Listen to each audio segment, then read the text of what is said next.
Hi everyone. এই ভিডিওতে আমরা দেখব কিভাবে ইভেন্টস অথবা গ্যালারি আপলোড করতে হয়।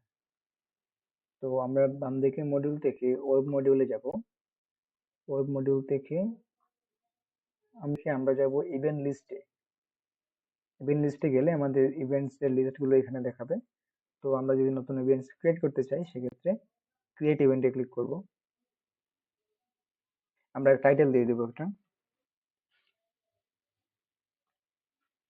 আমরা একটা ডেসক্রিপশন দিয়ে দিতে পারি।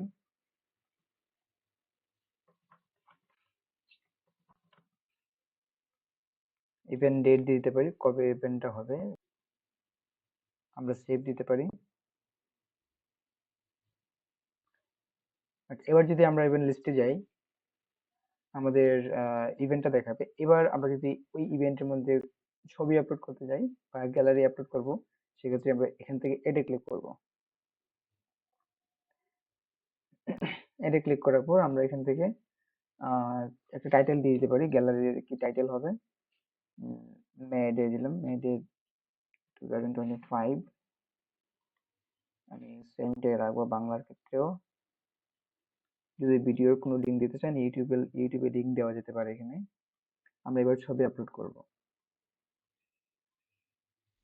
আমরা 4টা ছবি আপলোড করেছি এখানে। তারপর আমরা এডে ক্লিক করব। আমাদের গ্যালারি আপলোড হয়ে গেছে। আমরা যদি এবার আবার ইভেন্ট লিস্টে যাই, আমাদের গ্যালারি আপলোড হয়ে গেছে।